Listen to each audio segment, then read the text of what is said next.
Assalamualaikum murid-murid. Kali ini kita akan belajar tentang ilmu faraid. Dan tajuk pada kali ini adalah wasiat ataupun wasiat.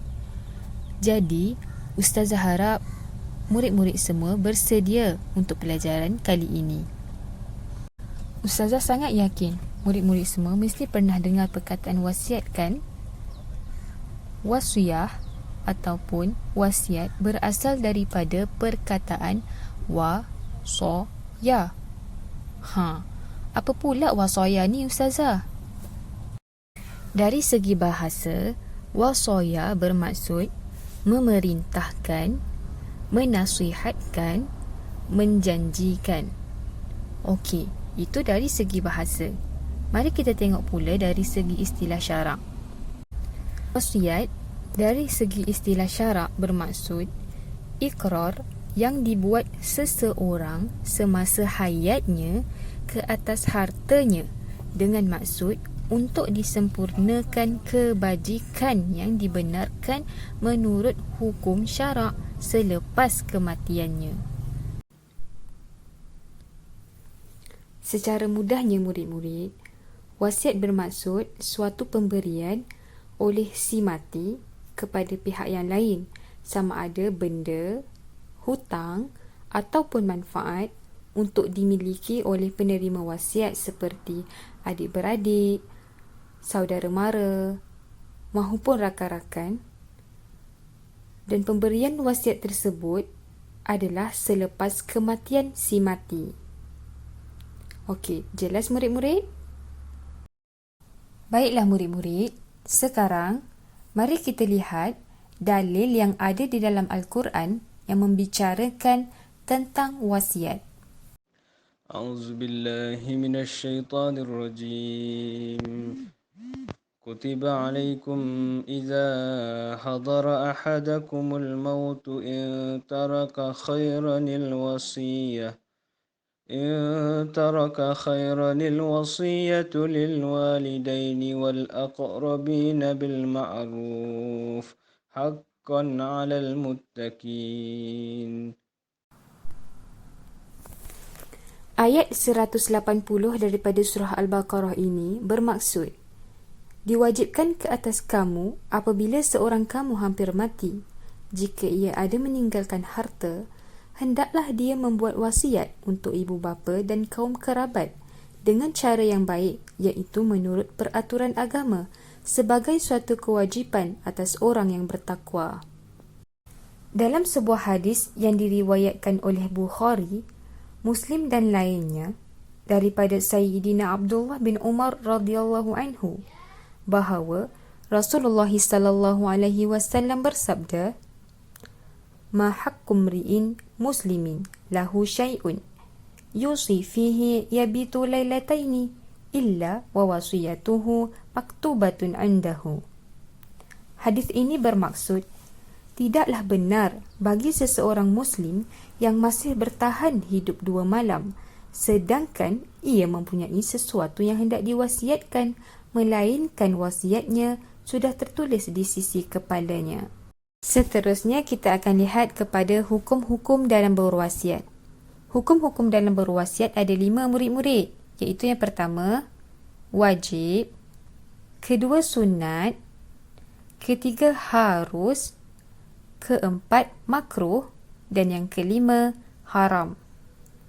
Kenapa ada 5 hukum, Ustazah? Okey, sekejap lagi Ustazah akan terangkan kenapa hukum berwasiat ada 5 dan bagaimana nak tahu wajib untuk berwasiat, sunat untuk berwasiat, harus untuk berwasiat, makruh untuk berwasiat dan juga haram untuk berwasiat. Kita lihat kepada mengapa wajib berwasiat. Wajib berwasiat untuk melaksanakan tuntutan syar'i seperti zakat atau haji, iaitu apabila seseorang bimbang sekiranya dia mati, hartanya akan habis jika tidak diwasiatkan, maka wajiblah dia berwasiat. Murid-murid jelas? Baiklah, kepada sunat untuk berwasiat. Yang pertama, sunat berwasiat untuk kaum kerabat yang memerlukan sedangkan mereka tidak mendapat harta pusaka. Yang kedua, berwasiat kepada orang miskin yang mana bertujuan untuk kebajikan kepada jalan Allah.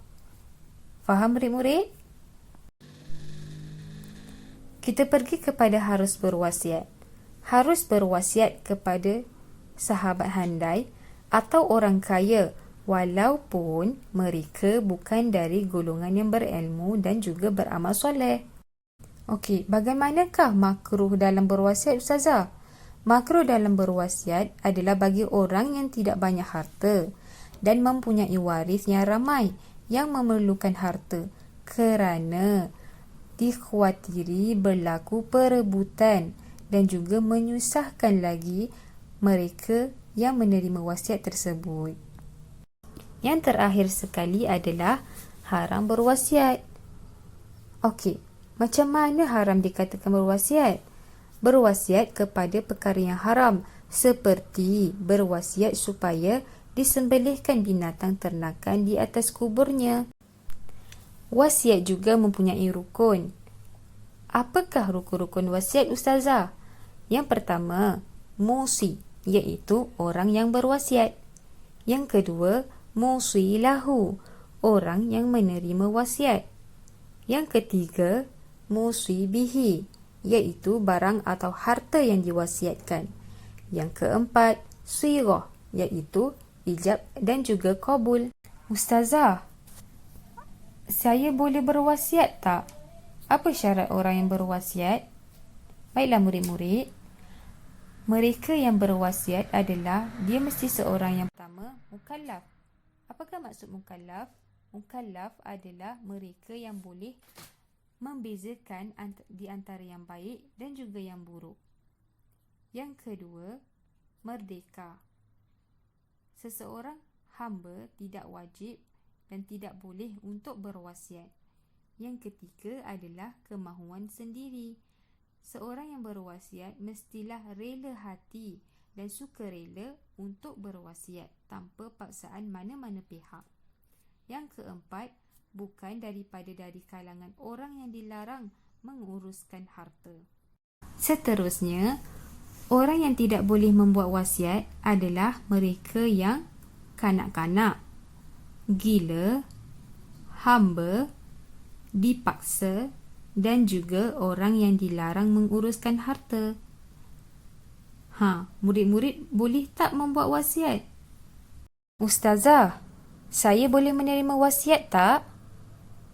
Baiklah murid-murid, syarat untuk orang yang boleh menerima wasiat adalah yang pertama, orang atau organisasi yang diketahui dan dikenal pasti. Yang kedua, ada pada masa kematian orang yang membuat wasiat. Yang ketiga pula, boleh memiliki harta. Yang keempat, bukan di kalangan waris yang mempusakai harta. Ustazah, kalau saya ada RM1, boleh tak saya wasiatkan RM1 saya? Murid-murid, harta yang diwasiatkan juga mempunyai syarat, iaitu yang pertama, boleh berpindah milik kepada orang lain seperti wang atau ladang. Yang kedua, perkara halal seperti membaiki masjid. Yang ketiga, harta yang boleh memberi manfaat seperti rumah. Yang keempat, harta tersebut milik orang yang membuat wasiat. Yang kelima, tidak melebihi daripada 1/3 daripada harta. Apa pula syarat sirah, Ustazah? Iaitu ijab dan qabul.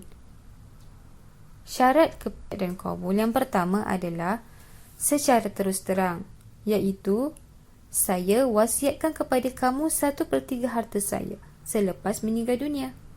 Yang kedua, secara sendirian, iaitu kinayah. Awak berhak kepada harta saya selepas saya meninggal dunia. Ucapan ini perlu penjelasan pewasiat. Yang ketiga adalah secara bersurut, memerlukan kepada penjelasan pewasiat. Pelaksanaan wasiat 1/3 daripada harta bermaksud wasiat 1/3 daripada harta atau kurang diberikan selepas kematian pewasiat sebelum pembahagian pusaka kepada waris. Wasiat kepada waris yang mempusakai harta hendaklah mendapat izin waris lain yang berhak mendapat pusaka. Baiklah murid-murid, Ustazah harap murid-murid semua faham dengan jelas tentang pelajaran kita pada kali ini. Sebelum berakhir, Ustazah suka untuk memberitahu murid-murid semua tentang hikmah wasiat. Apa tu hikmah wasiat? Baiklah, hikmah berwasiat adalah yang pertama, satu kebaikan yang boleh mendekatkan diri kepada Allah Subhanahu Wa Taala. Yang kedua, mencontohi sunnah Rasulullah sallallahu alaihi wasallam. Yang ketiga, dapat menyumbang harta kepada waris yang tidak layak mendapat pusaka. Yang keempat, dapat mengingatkan waris dengan peranan dan juga tanggungjawab kepada agama. Dan yang terakhir, mengelakkan perbalahan di antara waris. Alhamdulillah murid-murid, dengan berakhirnya pelajaran kita pada kali ini, maka Ustazah berharap agar murid-murid sentiasa ingat dan juga beramal dengan pelajaran kita pada kali ini. Assalamualaikum warahmatullahi wabarakatuh.